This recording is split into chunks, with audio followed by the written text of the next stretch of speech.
Radio Sucesos presenta Sucesos en el Mundo, un análisis del mundo en que vivimos y el impacto en nuestras vidas, con la conducción de Alan Catley. Bienvenidos.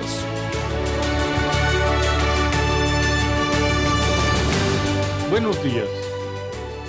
Sucesos en el Mundo continúa con su análisis de las noticias del año 2023 en el formato que se había propuesto en el anterior programa, es decir, por periodos trimestrales. Habíamos concluido el mes de marzo y entramos al mes de abril. En este mes nos llega la sorprendente noticia del bombardeo de una ciudad rusa a pocos kilómetros de la frontera ucraniana, Belgorod. Bombardeo efectuado nada menos que por un avión de combate ruso. Al parecer, a falta de un blanco ucraniano, el piloto resolvió descargar sus bombas directamente en el centro de una ciudad rusa de 400,000 habitantes, originando en una intersección en el centro de la misma un cráter de 20 metros de diámetro que provocó heridas a varias personas que salieron bien libradas al fin y al cabo de la aplicación al pie de la letra de la doctrina militar rusa, esto es, aterrorizar a la población civil. Una segunda bomba con algún dispositivo temporizador para que no explote al mismo tiempo que la primera, sino unas horas más tarde, para matar o mutilar a quienes estuvieran prestando servicios de rescate, médicos, enfermeras, bomberos, hasta familiares que estuvieran buscando entre los escombros a sus seres queridos, para así expandir al máximo el daño y el terror, no llegó a explotar, obligando esto sí a la evacuación de más de 3,000 ciudadanos. Sorprendentemente, el gobierno ruso asumió enseguida la responsabilidad del ataque a su propia población, anunciando investigaciones para establecer responsabilidades. Léase una caza de brujas que terminará inculpando al piloto por atenerse a la doctrina oficial de no volver a su base sin haber descargado sus bombas y misiles. Esa sorpresa es infundada, pues para la propaganda rusa sería mucho más grave atribuir a Ucrania una capacidad de ataques tan peligrosos al interior de Rusia. Baste recordar los esfuerzos, hasta ridículos, para explicar el hundimiento del Moskva, el buque insignia de la flota rusa del Mar Negro, afirmando que este se había debido poco menos a un marinero fumando en la Santa Bárbara del crucero. Cabe aquí la duda de si fue peor el remedio que la enfermedad, pues atribuir tal grado de estupidez a un integrante de la Marina rusa no habla muy bien de sus procesos de selección y mucho menos de la capacitación y disciplina de sus marinos. Una similar reflexión es inevitable respecto del piloto que lanza las bombas sobre una ciudad rusa. Es con esa doctrina y con ese tipo de bombas con las que Rusia ha machacado a Ucrania desde el inicio de la invasión hace 14 meses, además de toda suerte de misiles y artillería utilizada directamente contra la población civil en sus intentos por quebrar la resistencia y forzar al país, luego del fracaso de su intento de por un golpe de mano, apoderarse del mismo en una guerra relámpago, a firmar una paz que con los antecedentes demostrados por Rusia sería a lo más un interludio para reponer sus pérdidas de equipos militares, al parecer muy severas. Las de sus soldados no han sido ni serán nunca importantes para un mando que considera irrelevantes las vidas de sus propios hombres y mucho menos las de sus enemigos. Este es otro aspecto en el que Rusia ha sido incapaz de superar, quién sabe si una tara genética, pero ciertamente una cultural, por la cual les resulta indiferente a su población que su propia gente no llegue siquiera a ser una estadística a tomar en cuenta al momento de sacrificarla a nombre del patriotismo, de la revolución o de otras sandeces por el estilo. ¿Qué le pueden importar a Rusia unos cientos de miles de muertos lanzados como carne de cañón a la batalla por algún enclave intrascendente si a sus propios ciudadanos los ha exterminado por millones en sus purgas, en sus gulags, en sus hambrunas y en las guerras en las que se ha visto envuelta? Desde la época de Stalin, las tropas rusas eran lanzadas a la batalla, alentadas por los comisarios que disparaban contra sus propias tropas si estas detenían su avance o, peor aún, trataban de cubrirse o retirarse del matadero al que las lanzaba. Los relatos que describen esta práctica son tan numerosos y dramáticos que no vale la pena discutirlos. Exactamente esa misma política la han aplicado los mercenarios wagnerianos del chef de Putin, lanzados a su probable muerte a manos de los soldados ucranianos para no enfrentar su casi seguro asesinato por las ametralladoras de sus comisarios. En los horrores que se han develado en Bucha, en Irpin y en casi cada población de donde debió retirarse el ejército ruso, prácticamente en ninguna parte estuvo el grupo Wagner. Quienes asesinaron a la población civil desarmada e indefensa fueron las propias unidades de élite rusas, por una parte, y los nuevos criminales del servicio secreto, el FSB, equipados como el KGB del pasado, con listas de ucranianos que debían ser exterminados, mandato que se cumplió al pie de la letra donde pudieron. Se trata de un país que opera alentando crímenes de guerra y hasta condecorando a los criminales. Con mucha razón afirma el general ucraniano Sergei Melnik, encargado de la defensa del Oblast de Kharkov, que solo los rusos pueden cambiar a Rusia y que recién entonces la guerra terminará. Pero esa expectativa no es muy realista, tanto por el etos ruso, que no logró nunca salir de la servidumbre y de la subordinación más abyecta al poder, contra el que levantarse era y es prácticamente un suicidio, por los enormes recursos asignados a la represión y la inexistencia de límites para ejercerla, sin preocupaciones por unos derechos humanos inexistentes en Rusia por debidos procesos o por separación de poderes. El zar decide y los demás obedecen.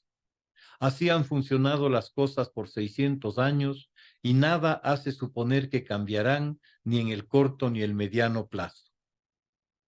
Aquellos rusos que osaron oponerse y resistir a la guerra están presos en los gulags y sus líderes más destacados esperando la muerte, sea envenenados, uno de los métodos más favorecidos por el régimen, o por consunción y maltrato, como el que sufrieran un estimado de 30 millones de soviéticos que debieron dejar buena parte de sus vidas y su salud en los gulags. Cuando el terror se entroniza en una sociedad, se vuelve un hábito casi insuperable, como la apatía y el callar que se han convertido en Rusia, ya no en una segunda, sino en su primera naturaleza.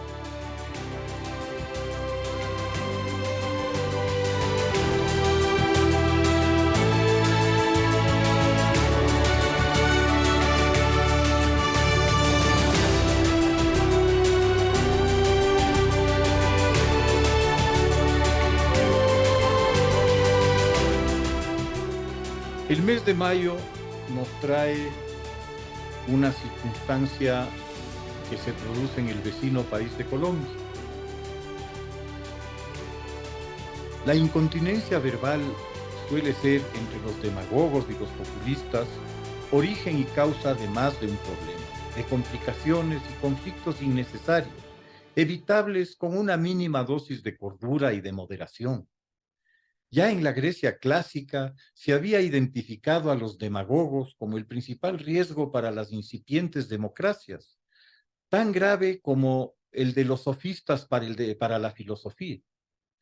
La sospecha se vería confirmada por la realidad en el más sonado caso, el de Alcibíades, que tras haber convencido a Atenas para que se involucrase en una costosa campaña en Sicilia,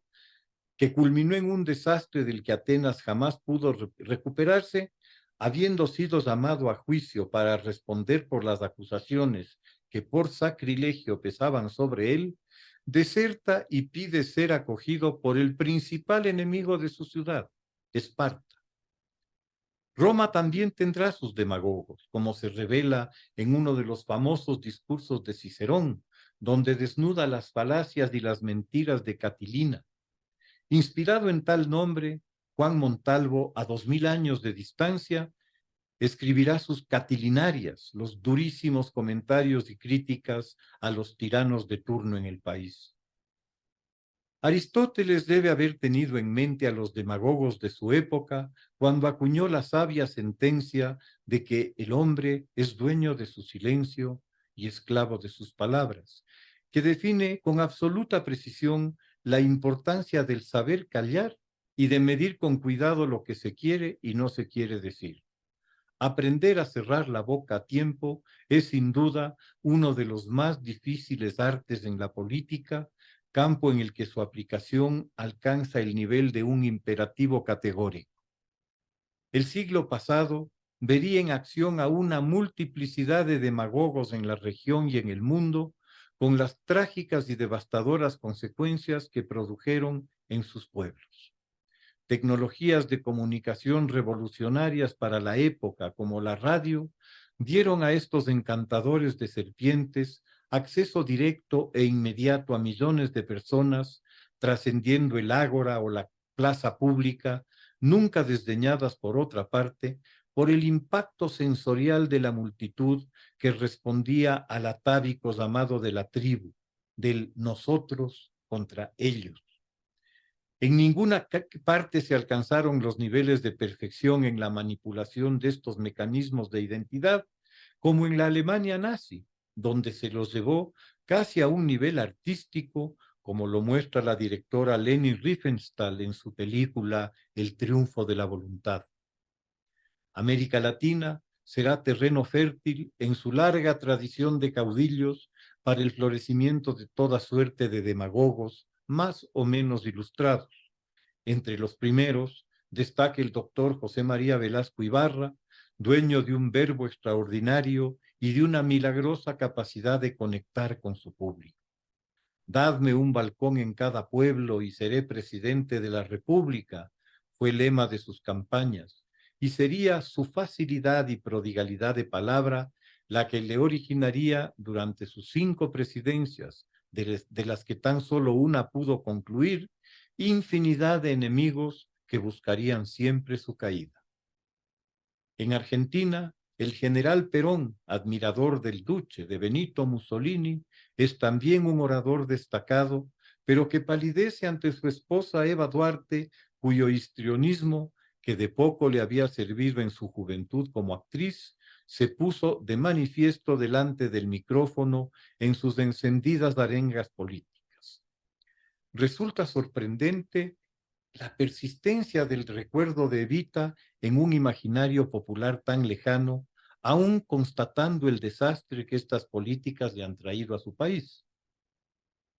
Colombia tendría también un extraordinario demagogo populista en la persona de Jorge Eliezer Gaitán, un líder liberal cuyo asesinato en 1948 dio lugar a una explosión social de graves consecuencias para la historia de Colombia. La inmediata, pues dio lugar en ese momento al llamado Bogotazo, del que hace poco menos de un mes se cumplieron 75 años,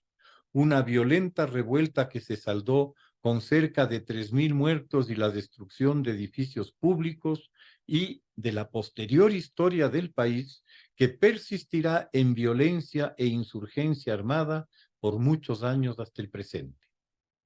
En Venezuela, no hace mucho surgiría otro líder populista y demagogo, Hugo Chávez, sin la formación académica de los anteriores, pero con facilidad para conectar con la gente más necesitada, con los cantos de sirena del populismo, las del paraíso, aquí y ahora. Las consecuencias de la credulidad popular están a la vista, con un país postrado y capturado por el crimen nacional e internacional, del que 7 millones de personas han debido huir para sobrevivir. En las últimas 2 semanas hemos debido presenciar la reedición de este desgastado y vacío libreto en nuestra vecina Colombia, al haber decidido el presidente Petro quemar los puentes que había logrado establecer con las varias fuerzas políticas representadas en el Congreso de la República, marcando una actitud de apertura y racionalidad política que trajo a la sociedad colombiana grandes esperanzas de estabilidad dentro de unas expectativas de cambios sociales y económicos absolutamente necesarios. Esa actitud inicial que abrió espacios en el gobierno a figuras alejadas de las posturas radicales del entorno presidencial íntimo, sufrió un profundo cambio por parte de Petro cuando el Congreso se negó a allanarse a los deseos presidenciales en forma absoluta y puso objeciones a algunos proyectos de reformas radicales propuestos por el Ejecutivo. Al parecer, al presidente se le escapa el concepto parlamentario de la discusión, la negociación y los acuerdos que implican, como es obvio, cesiones de parte y parte, y no la imposición y la sumisión de la otra parte. Como cualquier muchacho malcriado al que no se le da lo que exige, se trepó al balcón de la casa de Nariño para hacer un berrinche público ante sus seguidores, dando por terminados los acuerdos establecidos con el Congreso, con la separación de su gabinete de quienes venían de vertientes distintas, nombrando en su lugar a incondicionales y convocando a sus partidarios a la calle y a la revolución para presionar al Congreso para que apruebe sus reformas. Es evidente que un llamado a la revuelta desde la presidencia es sumamente grave y peligroso para el país y el sistema democrático. Las peores previsiones sobre las intenciones de Petro en el poder se estarían cumpliendo y serían una repetición de sus conductas cuando fuera alcalde de Bogotá. Ojalá las medallas y condecoraciones que recibió de la España esclavista y colonialista lo tranquilicen y lo lleven a aterrizar en la realidad de un país que está profundamente dividido y teme por su futuro. Ayuda mucho el cerrar la boca y apagar el Twitter. Eso contribuye a dejar de oír pajaritos como otros populistas y tiranos muy cercanos.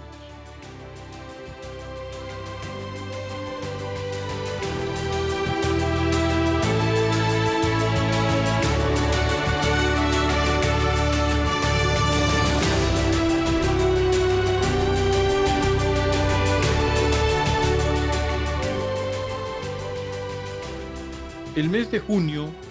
nos trae una situación realmente inédita en una sociedad liberal, en una sociedad democrática, como es la aplicación de la censura al pensamiento.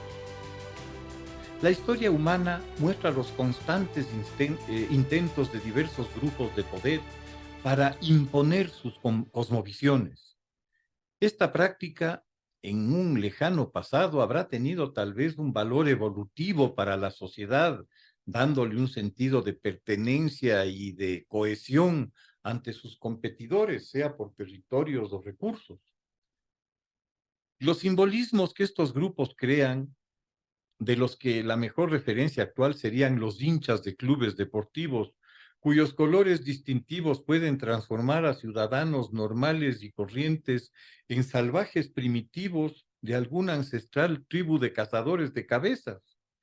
Los ejemplos de lo dicho abundan. Baste recordar que por motivos futbolísticos 2 países fueron a la guerra no hace muchos años. Hooligans y barras bravas son la expresión del primitivo salvaje oculto en nosotros bajo el delgado manto de la civilización que se ha ido tejiendo durante 10.000 años en torno a la ley, configurando límites y referentes para la convivencia humana. El camino para lograr sociedades donde ésta sea posible ha sido arduo, sin certeza de que sea definitivo. El método más favorecido ha sido homogeneizar a la sociedad alrededor de identidades religiosas, raciales, dinásticas, lingüísticas o ideológicas. Las virtudes se determinarán por las afiliaciones a ellas. Este proceso reduccionista a la menor cantidad de identidades posibles es agudamente observado por Naguib Mahfouz en un breve y brillante ensayo, Identidades asesinas. Plantea que mientras más limitada y estrecha es la identidad por la que se define la persona, más proclive será al extremismo o para defenderla si percibe que está siendo atacada. Cuando tal percepción se convierte en la de muchos, está servido el campo para la intolerancia y la violencia, para que en él jueguen los intereses de quienes pueden canalizar esas tendencias en su provecho. Sin duda, el factor religioso ha sido, por la profundidad del compromiso que es capaz de generar, una fuente frecuente de conflictos en las sociedades humanas. ¿Cuántos seres humanos han sido sacrificados en nombre de los muchos dioses que hemos sido capaces de inventar o de las sagradas escrituras que han aparecido declarándose las únicas verdaderas? ¿Cuántos que por disposición de esos dioses o de sus profetas, por decidir no unirse al club o afiliarse a otro, serían obligados por la fuerza de ser necesario a aceptar sus doctrinas? La intolerancia y el fanatismo religioso, sobre todo en las religiones abrahámicas, serán el factor central de muchos conflictos durante más de 1000 años. El Renacimiento en Europa, con su retorno a la lógica y la filosofía griega, marcará un cambio decisivo con la revolución científica de Galileo, pese a la intimidación eclesiástica para que apurara de sus descubrimientos, pues desmontaban el relato mitológico tan cuidadosamente construido por la Iglesia a lo largo de su milenio de dominio sobre el pensamiento europeo. La revolución del pensamiento llevará a la Ilustración, con sus conceptos de libertad individual, de opinión e información, en un momento en que ésta ya era posible, pues la imprenta podía difundir masivamente las ideas y valores que cambiarían al mundo. La censura, que amordazara durante milenios cualquier disenso, fue relativamente frenada, permitiendo la discusión de las ideas, la información y la libertad para la investigación en universidades e institutos, liberados ya del temor a las persecuciones. Este cambio en 300 años apenas ha generado el desarrollo más espectacular desde un mundo donde 6 de cada 10 niños morían antes de los 5 años, donde una caries podía ser la muerte, donde hambrunas y epidemias eran pan de cada día, al que hoy vivimos con todos los problemas existentes, excepto con la resignada visión de los hijos muriendo por viruela, sarampión o desnutrición. Esas capacidades que se liberaron al liberar el pensamiento de las ataduras de la censura religiosa fueron las que lograron el milagro, y esas libertades son las que hoy están bajo amenaza nuevamente, bajo un doble ataque del fundamentalismo religioso por un lado, que se resiste a perder su vocería de alguna supuesta voluntad divina, y del ridículo papel de los nuevos predicadores puritanos de la llamada corrección política, nueva mordaza impuesta a la opinión pública, pero sobre todo a la comunidad académica, intimidada por la nueva Inquisición, que busca bajo las piedras cualquier cualquier pretexto para enviar a la hoguera a quienes consideran tener algún sesgo clasista o étnico según sus estrechas y arbitrarias definiciones. En el supuesto país de los libres, de la más antigua democracia moderna, se están censurando los libros y el pensamiento desde el poder de unos pocos fanáticos de uno u otro lado. Darwin está prohibido en numerosos estados y los niños no pueden estudiar la evolución, pues esta contradice a la creación. Miguel Ángel y su David están en la categoría pornográfica, en la que seguramente caerán autores tan obscenos como Goya, Manet o Modigliani. En Utah se acaba de censurar a la Biblia nada menos por sus contenidos violentos, poco adecuados para niños. La amenaza se cierne ya sobre Caperucita Roja o el flautista de Hamelin por maltrato animal, y así vamos de tumbo en tumbo hacia una sociedad cada día más hipócrita y estupidizada, reducida al silencio por la algarabía del sinsentido. Radio Sucesos presentó Sucesos en el Mundo, un análisis del mundo en que vivimos y el impacto en nuestras vidas, con la conducción de Alan Catley.